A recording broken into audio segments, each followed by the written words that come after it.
ಚೌಟ್ರಿ ನೋಡಕ್ ಪ್ಯಾಲೇಸ್ ಗ್ರೌಂಡ್ಗೆ ಬಂದಿದ್ದೀರಿ ಹೆಂಗೆ?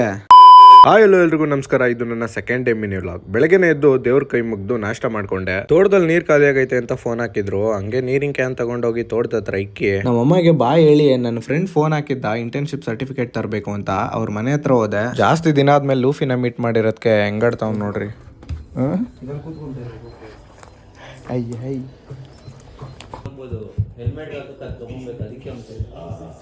ಸ್ವಲ್ಪ ಹೊತ್ತು ಮನೇಲೆ ಟೈಮ್ ಪಾಸ್ ಮಾಡಿ ನಾನು ಇವನು ಮನೆ ಬಿಟ್ರಿ. ಗಾಡಿಲಿ ಏರಿಲ್ಲ ಅಂತ ಏರ್ ಇಡ್ಸ್ಕೊಂಡು ಅಲ್ಲಿಗೆ 1 ಗಂಟೆಗೆ ಬರೋಕ್ ಹೇಳಿದ್ರು. ಕರೆಕ್ಟ್ ಟೈಮ್ಗೆ ರೀಚ್ ಆಗಿದ್ದೀರಿ. 2 ಗಂಟೆವರೆಗೂ ಕಾಯ್ದಿದ್ದೀರಿ. ಅಣ್ಣ ಇನ್ನೂ ಬಂದೇ ಇಲ್ಲ.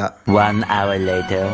ಏನ್ ಮಾಡೋದು ಅಂತ ಒಳಗಡೆ ಒಂದ್ ರೌಂಡ್ ಸುತ್ತಾಕೊಂಬರೋಣ ಅಂತ ಒಳಗಡೆ ಹೋದ್ರೆ ಒಳಗಡೆ ನೋಡ್ರಿ ಏನ್ ಕ್ರೇಜಿ ಆಗಿದೆ. ಈ ಗ್ಯಾಪ್ ಅಲ್ಲೇ ಟೀ ಅಂಗಡಿಗೆ ಹೋಗಿ ಮಜ್ಜಿಗೆ ಕುಡ್ಕೊಂಡು 3 ಗಂಟೆಗೆ ಬಂದಿದ್ದೀರಿ. ಅಣ್ಣ ಇನ್ನೂ ಬಂದಿಲ್ಲ. 2 hours later. ಅಣ್ಣ ಎಷ್ಟೊತ್ತಿಗೆ ಬಂದ್ರು ಗೊತ್ತಾ?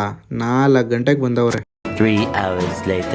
ಇದೊಂದು ಬದುಕಿ, ಇದೊಂದು ಜನ್ಮವೇ, ಎಂತಹ ದುರ್ವಿಧಿ, ಇದೆಂತಹ ಕೊನೆಗೂ ಸರ್ಟಿಫಿಕೇಟ್ ಇಸ್ಕೊಂಡು ಮನೆ ಕಡೆನೆ ಅಂತ ಬರ್ತಿರ್ಬೇಕಾದ್ರೆ ಕಾಣಿಸ್ತಿದ್ಯಲ್ಲ ಮೌಂಟ್ಗೆ ಚಿನ್ ಮೌಂಟ್ ಬೇಕಿತ್ತು ಗೋಪ್ರೋ ಫಿಟ್ ಮಾಡಕ್ಕೆ. ಸುಮಾರು 5 ರಿಂದ 6 ಅಂಗಡಿಗೆ ಹೋಗಿ ಹುಡುಕಿ ಕೇಳಿದಿರಿ. ಒಂದೇ ಒಂದ್ ಅಂಗಡಿಯಲ್ಲಾದ್ರೂ ಇರೋದ್ ಬೇಡವಾ?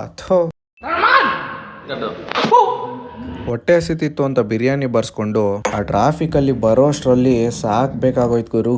ಮತ್ತೆ ನಾಳೆ ಸಿಗುವ. ಬಾಯ್.